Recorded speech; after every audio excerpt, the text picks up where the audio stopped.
بسم اللہ الرحمن الرحیم۔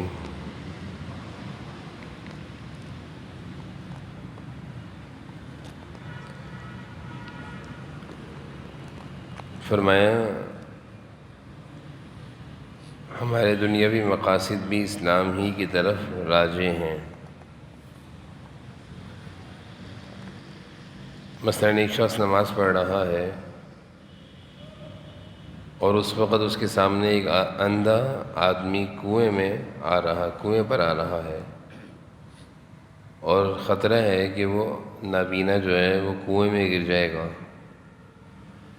تو اس وقت ہمیں اسلام کی تعلیم یہ ہے کہ نماز توڑ دینا فرض ہے۔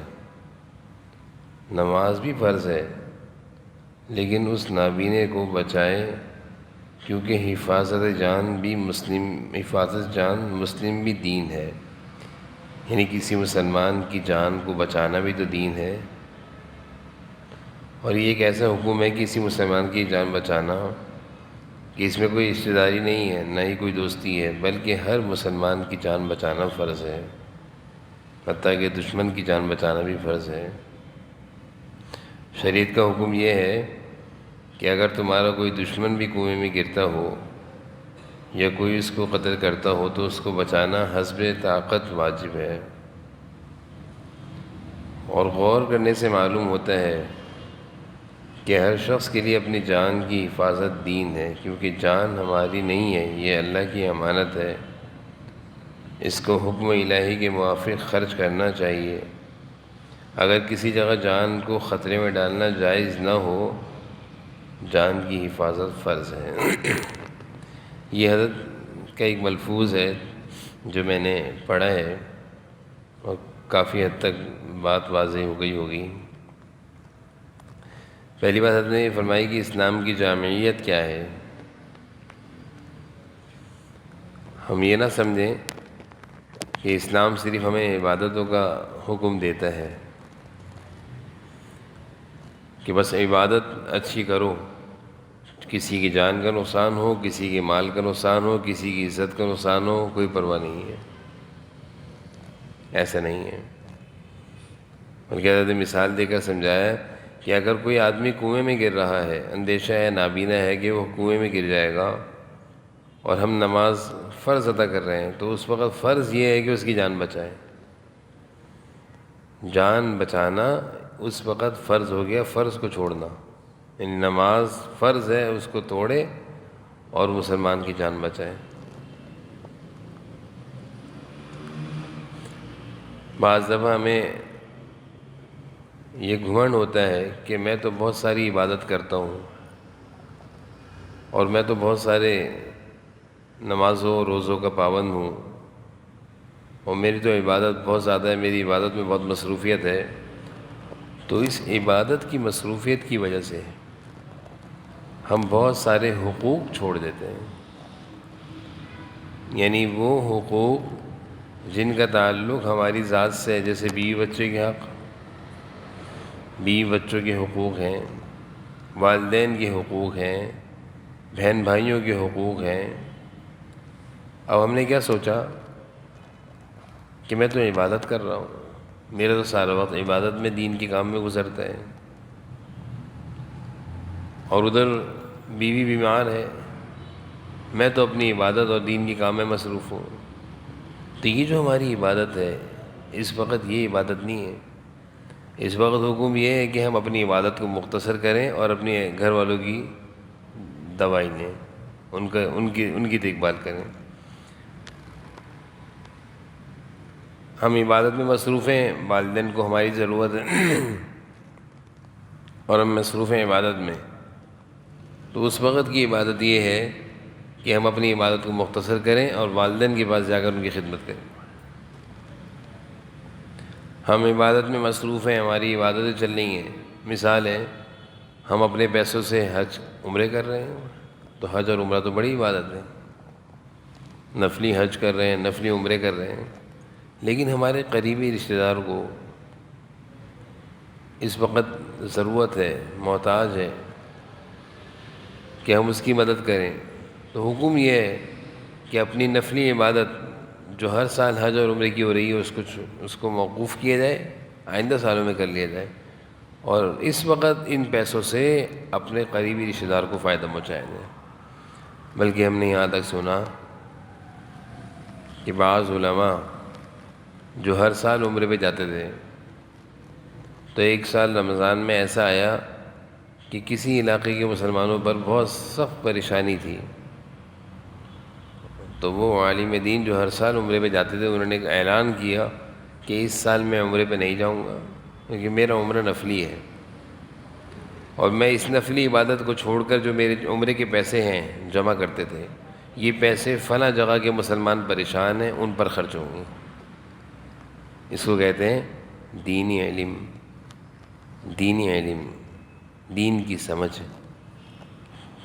عمرے پہ جانا ایک عبادت ہے، لیکن اس سے بڑی عبادت یہ ہے کہ ایک مسلمان پریشان حال ہے، اس کو پریشانی سے بچاؤ۔ یہ اس ملفوظ کا خلاصہ ہے۔ حضرت نے جو مثال دی نا کہ ایک آدمی کنویں میں گر رہا ہے اور ہم نماز پڑھ رہے ہیں، نماز فرض ہے، اس فرض کو چھوڑو، اس کی جان بچاؤ، یہ فرض ہے۔ فرض کو چھوڑو، اس کی جان بچاؤ، یہ فرض ہے۔ یہ دیکھیں ہمارا دین کتنا جامع ہے۔ اگر ہم اس طرح کی شریعت پر عمل کریں جو اللہ اور اس کے رسول نے ہمیں شریعت بنا کر دی ہے، آپ یقین کیجئے کہ لوگ اسلام کی طرف دوڑے چلے آئیں گے کہ مسلمان ایسے ہوتے ہیں کہ ان کے اندر اتنی زیادہ انسانیت کی ہمدردی اور خیر خواہی ہوتی ہے کہ اپنی عبادت چھوڑ دی۔ جیسے مشہور ہے، حضرت عبداللہ بن عباس رضی اللہ عنہ کے پاس ایک شخص آیا کہ میں پریشان ہوں، کئی کتابوں میں یہ واقعہ حدیث میں ہے۔ آپ اعتکاف میں تھے، آپ اعتکاف کر رہے تھے، نفلی اعتکاف تھا۔ اعتکاف تو نفلی ہوتا ہے، سنت ہوتا ہے، فرض تو نہیں تھا۔ تو اس نے کہا حضرت میں پریشان ہوں۔ کیا پریشانی ہے؟ مسجد میں اعتکاف میں تھا۔ کہا کہ فلاں آدمی ہے، اس کے میں نے کوئی کچھ دینا ہے یا وہ مجھے تنگ کر رہا ہے، یہ مجھے پریشان کر رہا ہے۔ حضرت عبداللہ بن عباس فرمانے لگے تم کیا سمجھتے ہو کہ اگر میں جاؤں گا تو وہ تمہارے ساتھ نرمی کر دے گا؟ ہاں، آپ کے کہنے سے وہ میرے ساتھ نرمی کرے گا۔ حضرت عبداللہ بن عباس نے اپنی چپل منگوائی، چپل اٹھائی اور مسجد سے باہر آ گئے، اعتکاف چھوڑ دیا، توڑ دیا۔ وہ شخص کہنے لگا کہ آپ کو یاد نہیں ہے میں اعتکاف میں؟ کیا آپ کو یاد نہیں ہے میں اعتکاف میں؟ کہا مجھے یاد ہے میں اعتکاف میں ہوں، اور مجھے یہ بھی پتہ ہے کہ ایک دن کا اعتکاف انسان کو جہنم سے کافی دور کر دیتا ہے، بہت دور کر دیتا ہے، مجھے یہ بھی پتہ ہے۔ لیکن کسی مسلمان کی ضرورت کا پورا کر دینا یہ وہ سب سے بڑھ کر ہے۔ کسی مسلمان کو پریشانی سے نکال دینا یہ اس نفلی عبادت سے بڑھ کر۔ اپنا اعتکاف توڑ دیا، چھوڑ دیا، اور اس کے ساتھ چلے گئے۔ یہ اصل اسلام ہے نا۔ اصل اسلام کی شکل یہ ہے جو صحابہ اور حضور صلی اللہ علیہ وسلم نے کر کے دکھائی۔ جیسے آپ صلی اللہ علیہ وسلم میں تشریف فرماتے مسجد نبوی شریف میں، آپ کے پاس اطلاع آئی، نماز کا وقت قریب تھا، اطلاع آئی کہ فلاں جگہ کے لوگ، فلاں جگہ کے دو قبیلے ہیں، ان میں لڑائی ہو گئی اور لڑائی بڑھتی جا رہی ہے، صلح کی ضرورت ہے۔ اگر صلح نہ ہوئی تو قتل غارت تک بات پہنچ جائے گی، قتل و غارت گیری ہو جائے گی۔ جناب نبی کریم صلی اللہ علیہ وسلم نے وقت دیکھا، نماز کا وقت تھا۔ آپ نے حضرت عبداللہ ابن ام مکتوم صحابی رسول کو کہا کہ نماز میری جگہ آپ پڑھائیں گے۔ مسجد نبوی کی فرض نماز چھوڑ دی، مسجد نبوی کی ایک نماز پر 50,000 نماز کا ثواب ہے، اور بیت اللہ شریف کی ایک نماز 1,00,000 کے برابر ہے۔ مدینہ میں مسجد نبوی میں کوئی نماز پڑھتا ہے تو ایک نماز، ہماری یہاں کی نماز 27 درجے کی ہوتی ہے، مسجد کی نماز، گھر کی نماز 1 درجے کی ہوتی ہے۔ گھر میں نماز پڑھیں گے تو 1 درجے کا ثواب، مسجد میں آ جائیں گے 27 درجے، مسجد نبوی چلے جائیں گے 50,000، اور بیت اللہ شریف چلے جائیں گے 1,00,000۔ تو حضور صلی اللہ علیہ وسلم نے جب یہ سنا یہ واقعہ حدیث میں موجود ہے، مسجد نبی شریف کی جماعت کو چھوڑا اور آپ ان کے ساتھ چلے گئے صلح کرانے کے لیے، اور صلح کرانے میں تاخیر ہو گئی، نماز ہو گئی، نماز بعد میں آپ نے پڑھی. تو اس سے کیا معلوم چلتا ہے کہ اسلام جامع مذہب ہے. صرف اسلام ہمیں یہ تعلیم نہیں دیتا کہ اپنی نمازیں ٹھیک کر لو، اپنے اعمال ٹھیک کر لو، اپنی عبادت میں نہیں. اسلام ہمیں یہ تعلیم دیتا ہے کہ کچھ عبادت کی صورتیں اور بھی ہیں. کسی مسلمان کو تکلیف سے نکالنا، پریشانی سے نکالنا، یہ بھی عبادت ہے. کسی مسلمان کی ضرورت پوری کر دینا، یہ بھی عبادت ہے. کسی مسلمان کو پریشانی سے بچا لینا، یہ بھی عبادت ہے. کوئی مسلمان تکلیف میں ہو، اس کی تکلیف میں اس کے ساتھ جانا، اس کی تکلیف کو دور کرنا، یہ بھی عبادت ہے. بلکہ یہ بڑی عبادت ہو جاتی ہے. جیسے کہ حضرت فرما رہے ہیں کہ تم فرض نماز پڑھ رہے ہو اور کوئی نابینا کنویں میں گر رہا ہے، تو فرض نماز کو چھوڑنا اور اس نابینے کو کنویں میں گرنے سے بچانا، یہ فرض ہے، یہ فرض ہے. تو ہمیں اسلام کی تعلیمات معلوم ہونی چاہیے کہ شریعت ہماری کتنی اچھی ہے. شریعت تو ہمیں ساری عبادتوں کے ساتھ ساتھ اخلاق، معاملات، لوگوں کے ساتھ برتاؤ، یہ سکھاتی ہے. شریعت تو حضور صلی اللہ علیہ وسلم کی تو اس طرح کی بے شمار مثالیں ہیں. آپ صلی اللہ علیہ وسلم کی اس طرح کی تو بے شمار مثالیں ہیں کہ آپ نے عبادت کے ساتھ ساتھ انسانی ہمدردی کا درس بہت دیا ہے، بہت دیا ہے. کتابیں لکھی ہیں حضور اکرم صلی اللہ علیہ وسلم کی ہمدردی پر، تو کتابیں لکھی ہیں کہ آپ کے اندر آپ کس قدر انسانی ہمدردیوں کا خیال کیا کرتے تھے. مکہ میں ایک شخص دیہاتی تھا، دیہات سے آیا، جنگل سے آیا، گاؤں سے آیا، اپنا اونٹ بیچا. اونٹ بیچنے کے بعد اونٹ اس کا خریدا ابو جہل نے، اور ابو جہل نے اس کو پیسے دینے سے انکار کر دیا کہ میں پیسے نہیں دوں گا. وہ بیچارہ غریب تھا، اور یہ ابو جہل مکہ کا بدماش تھا، سردار تھا. اب اس نے سب کے پاس جا کر کہا، مکہ کے سردار بیٹھے ہوئے تھے، اور یہ حضور صلی اللہ علیہ وسلم کے شروع اسلام کا زمانہ تھا جب مسلمانوں کی تعداد نہیں تھی. تو مکہ میں بڑے بڑے سردار بیٹھے تھے. اس نے جا کر سب سے مدد چاہی کہ میں غریب آدمی ہوں اور میں دور دراز سے اونٹ بیچنے آیا ہوں، میرے پاس پیسے نہیں ہیں، میری یہی کوئی جمع پونجی، میں بیچوں گا، گھر کے خرچہ چلاؤں گا. لیکن کسی نے بھی ابو جہل کے خلاف اس کی مدد کرنے کی حامی نہیں بھری. کسی نے اس کا اشارہ کر دیا کہ وہ جو نماز پڑھ رہے ہیں نا، ان سے کہو. جناب نبی کریم صلی اللہ علیہ وسلم بیت اللہ شریف میں نماز پڑھ رہے تھے، اکیلے تھے، عبادت میں مصروف تھے، عبادت میں مصروف تھے. یہ ان کے پاس چلے گئے، آپ صلی اللہ علیہ وسلم کی خدمت میں چلے گیا. اس کو نہیں پتہ تھا یہ اللہ کے نبی ہیں، اور ابو جہل کو ان سے بہت دشمنی ہے. اس نے جا کر کہا کہ مجھے آپ سے ایک کام ہے. مکہ کے رہنے والا ایک شخص ہے، اس نے مجھ سے اونٹ خریدا اور پیسے نہیں دے رہا. آپ صلی اللہ علیہ وسلم کتاب میں لکھا ہوا ہے نماز پڑھ رہے تھے، عبادت میں مصروف تھے، مکہ میں عبادت کر رہے تھے، اپنی عبادت کو آپ نے چھوڑ دیا، عبادت کو موقوف کر دیا. یہ آپ صلی اللہ علیہ وسلم کی یہ تربیت ہے. آپ صلی اللہ علیہ وسلم اپنی امت کو یہ سکھا رہے ہیں، یہ تعلیم دے رہے ہیں کہ دیکھو انسانی ہمدردیوں کا بھی خیال کرو. میں عبادت چھوڑ کے جا رہا ہوں. کس نے تمہارا اونٹ؟ ابو جہل نے. آپ صلی اللہ علیہ وسلم نے اپنی عبادت کو موقوف کیا، آپ اس کے ساتھ چل دیے. یہ نہیں دیکھا میں نماز پڑھ رہا ہوں، نماز چھوڑنے پڑے گی، عبادت چھوڑنے پڑے گی، نہیں، چھوڑ دیا. اور اس کے ساتھ گئے ابو جہل. آپ کو یہ بھی معلوم تھا کہ ابو جہل تو میرا بہت سخت دشمن ہے. ابو جہل تو حضور صلی اللہ علیہ وسلم نے جب اس کا ابو جہل کو بدر میں جب مارا تھا، جب اس کو قتل کیا تھا، تو جناب نبی کریم صلی اللہ علیہ وسلم نے ارشاد فرمایا تھا میری امت کا فرعون ابو جہل. میری امت کا فرعون ابو جہل. تو یوں تو حضور صلی اللہ علیہ وسلم کے لیے بہت سخت دشمن تھا. آپ اس کے پاس چلے گئے اور دروازہ بجایا، اس کو کہا اس کے پیسے دو، اور پیسے دلوائے. آپ صلی اللہ علیہ وسلم نے اس اونٹ والے کے، غریب کے، دیہاتی کے پیسے دلوائے، اور ابو جہل مجبور ہو کر دیے. نکلا گھر سے، جی کون ہے؟ آپ صلی اللہ علیہ وسلم کو دیکھا، جا کر پیسے لا کر اندر سے دی. تو میں یہ بتانا چاہ رہا ہوں یہ ساری باتیں یہ حضرت کے اس ملفوظ پر ہیں کہ اسلام ہمیں کیا تعلیم دیتا ہے کہ ایک شخص نماز پڑھ رہا ہو اور اس وقت ایک اندھا آدمی کنویں میں گر رہا ہو اور کنویں کی طرف جا رہا ہو، نابینا ہے اور اندیشہ ہے کہ میں اگر اپنی نماز میں مصروف رہا تو یہ گر جائے گا، گڈر میں، گڈھے میں، سیڑھیوں سے گر جائے گا، کوئی بھی چیز ہے، تو اس وقت نماز توڑ دینا فرض ہے۔ حضرت فرما رہے ہیں اس وقت نماز توڑ دینا فرض ہے، اس کا خیال رکھنا چاہیے۔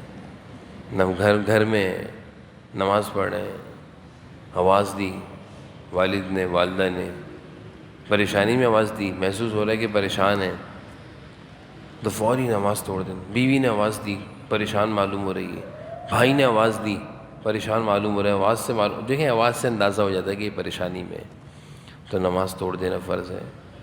اور اس اندھے کو بچائے، کیونکہ حفاظت جان یعنی کسی مسلمان کی جان بچانا بھی دین ہے۔ یہ حضرت نے جو جملہ ارشاد فرمایا نا کہ کسی مسلمان کی جان کی حفاظت، یہ بھی دین ہے۔ ہم نے دین کیا سمجھ رکھا ہے؟ نماز، روزہ، زکوٰۃ بھی دین ہے، لیکن صرف یہ دین نہیں ہے۔ دین یہ بھی ہے کہ کسی مسلمان کی جان بچانا، کسی مسلمان سے تکلیف کو دور کر دینا، کسی مسلمان کے کام آ جانا، یہ بھی دین ہے۔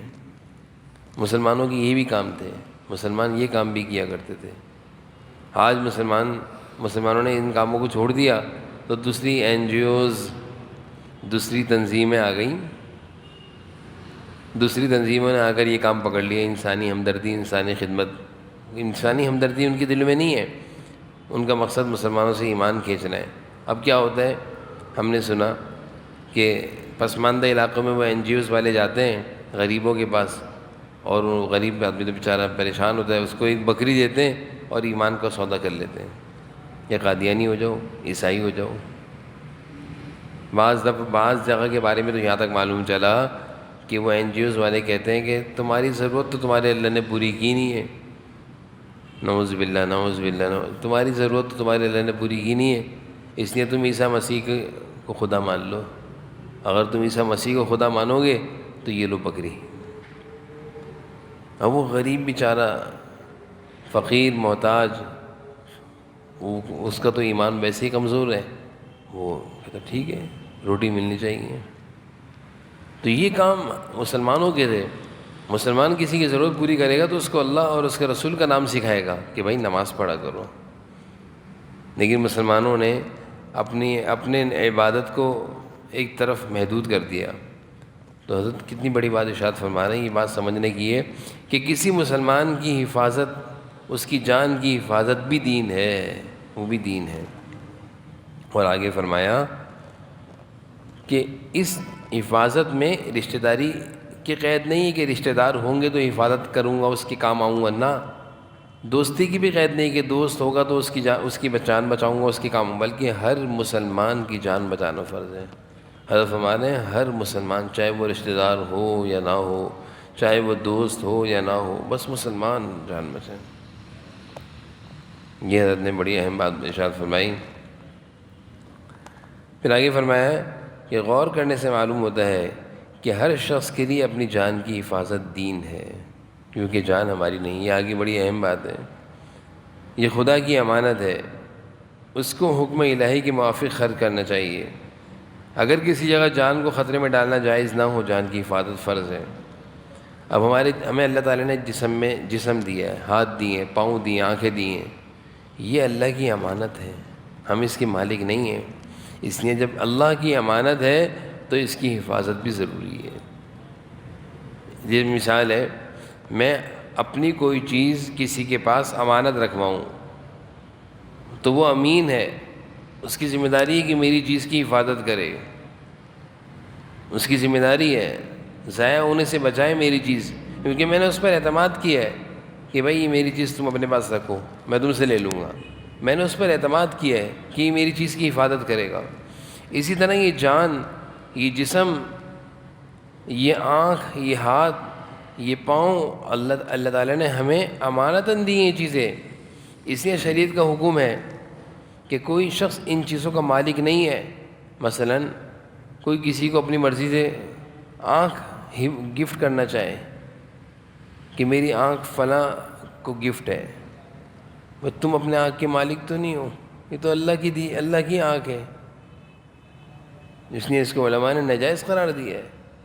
جیسے بعض لوگ جب وہ مر رہے ہوتے ہیں تو وہ مرتے وقت کیا کہتے ہیں کہ میری آنکھ غریبوں میں گفٹ، غریبوں کو میں دیتا ہوں، اور جب وہ مرتے ہیں تو ان کی آنکھیں نکال کے غریبوں کو دی جاتی ہے۔ اب پتہ نہیں کیا استعمال ہوتا ہوگا، اللہ کو معلوم ہے، ہمیں تو اس کا اتنا علم نہیں، لیکن ایسا ہوتا ہے۔ پھر جب ان کی تدفین ہوتی ہے تو ان کی آنکھوں پہ پٹیاں بندھی ہوتی ہیں، یہ چیز ناجائز ہے۔ علماء نے کہا بھائی یہ آنکھ کے ہم مالک تو نہیں، اللہ نے ہمیں جسم دیا تھا، ہمارا کام ہے مر گئے قبر میں جسم حوالے ہو گیا، ہمارا کام ہے اس جسم کی حفاظت کرنا، اس جسم کی حفاظت کرنا۔ اس لیے جس جگہ جانے سے ہمارے جسم کو خطرہ لاحق ہوتا ہو، جان کا خطرہ ہو کہ فلاں جگہ جائیں گے وہاں پہ ڈاکو ہیں، تو حکم یہ ہے کہ وہاں نہ جاؤ، اپنی جان کی حفاظت فرض ہے۔ جہاں پر اپنی جان کا خطرہ ہو کہ فلاں جگہ قاتل بیٹھے ہوئے، چور بیٹھے ہوئے، ڈاکو بیٹھے ہوئے ہیں، تو ایسی جگہ اپنی جان کو خطرے میں ڈال کر جانا ہے، یہ منع ہے۔ فرض کیا ہے؟ اپنی جان کی حفاظت۔ یہاں پہ دو باتیں ہو گئیں، ایک یہ کہ دوسرے کی جان کی حفاظت یہ بھی فرض ہے، ایک یہ کہ ہماری اپنی جان بھی اللہ کی دی ہوئی امانت ہے، ہمارا جسم بھی اللہ کا دیا ہوا ہے، اس کی حفاظت بھی فرض ہے۔ ہم اس کے مالک نہیں ہیں جسم کو نقصان پہنچائیں، نہیں، اس اللہ کا دیا ہوا جسم ہے، امانت ہے، اس کی حفاظت ہم پر ضروری ہے۔ تو یہ حضرت کا یہ وعظ تھا، بڑا قیمتی وعظ ہے۔